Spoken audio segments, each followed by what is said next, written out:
Welcome guys to Tech Explorers, and in today's video let us learn how you can be able to enable gaming mode in Windows 11.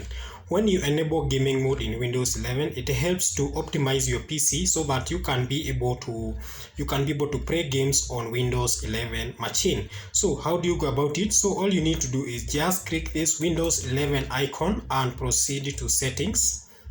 So then when you go to settings, you need to visit, that is gaming. You need to visit the gaming settings at just right here. So you just need to go click and proceed to gaming mode. So when you enable gaming mode in Windows 11, it will close down all the application or anything that is running from the background so that your PC can be able to run those games without any issue. So all you need to do is just click this button and you'll be able to turn on the gaming mode in Windows 11. And that's all we have for today guys. Kindly don't forget to like and subscribe. Goodbye.